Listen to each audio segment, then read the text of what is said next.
Now the Ephraimites asked Gideon, "Why have you treated us like this? Why didn't you call us when you went to fight Midian?" And they challenged him vigorously, but he answered them, What have I accomplished compared to you?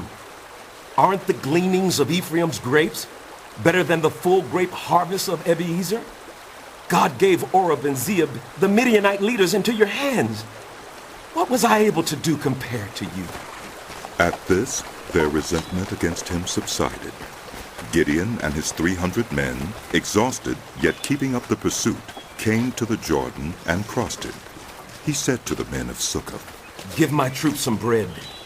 They are worn out, and I am still pursuing Zebah and Zalmunna, the kings of Midian. But the officials of Succoth said, Do you already have the hands of Zebah and Zalmunna in your possession? Why should we give bread to your troops? Then Gideon replied, Just for that, when the Lord has given Zebah and Zalmunna into my hand, I will tear your flesh with desert thorns and briars. From there he went up to Peniel and made the same request of them. But they answered as the men of Succoth had. So he said to the men of Peniel, When I return in triumph, I will tear down this tower. Now Zebah and Zalmunna were in Karkor with a force of about 15,000 men, all that were left of the armies of the eastern peoples. 120,000 swordsmen had fallen. Gideon went up by the route of the nomads east of Nobah and Jotbaha and attacked the unsuspecting army. Zebah and Zalmunna, the two kings of Midian, fled, but he pursued them and captured them, routing their entire army. Gideon, son of Joash, then returned from the battle by the pass of Heres. He caught a young man of Succoth and questioned him, and the young man wrote down for him the names of the 77 officials of Succoth, the elders of the town.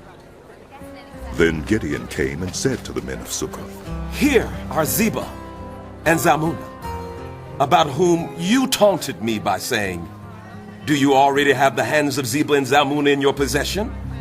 Why should we give bread to your exhausted troops? He took the elders of the town and taught the men of Succoth a lesson by punishing them with desert thorns and briars. He also pulled down the tower of Peniel and killed the men of the town. Then he asked Zebah and Zalmunna, What kind of men did you kill at Tabar?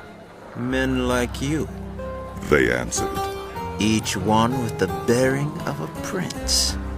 Gideon replied, Those were my brothers, the sons of my own mother. As surely as the Lord lives, if you had spared their lives, I would not kill you. Turning to Jether, his oldest son, he said, Kill them. But Jether did not draw his sword because he was only a boy and was afraid. Zebah and Zalmunna said, Come, do it yourself. As is the man, so is his strength. So Gideon stepped forward and killed them, and took the ornaments off their camels' necks.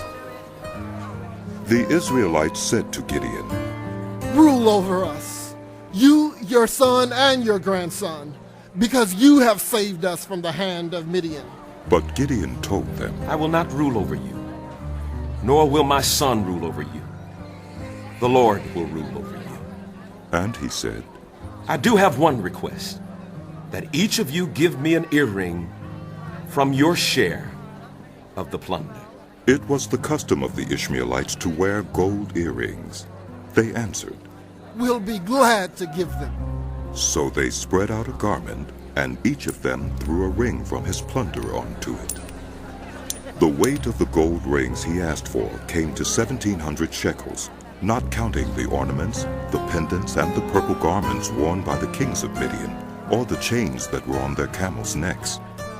Gideon made the gold into an ephod, which he placed in Ophrah, his town. All Israel prostituted themselves by worshiping it there, and it became a snare to Gideon and his family. Thus Midian was subdued before the Israelites and did not raise its head again. During Gideon's lifetime, the land had peace 40 years. Jerubbaal, son of Joash, went back home to live. He had 70 sons of his own, for he had many wives. His concubine who lived in Shechem also bore him a son, whom he named Abimelech. Gideon, son of Joash, died at a good old age and was buried in the tomb of his father Joash in Ophrah of the Abiezrites. No sooner had Gideon died than the Israelites again prostituted themselves to the Baals. They set up Baal-berith as their god, and did not remember the Lord their God, who had rescued them from the hands of all their enemies on every side. They also failed to show any loyalty to the family of Jerubbaal, that is Gideon, in spite of all the good things he had done for them.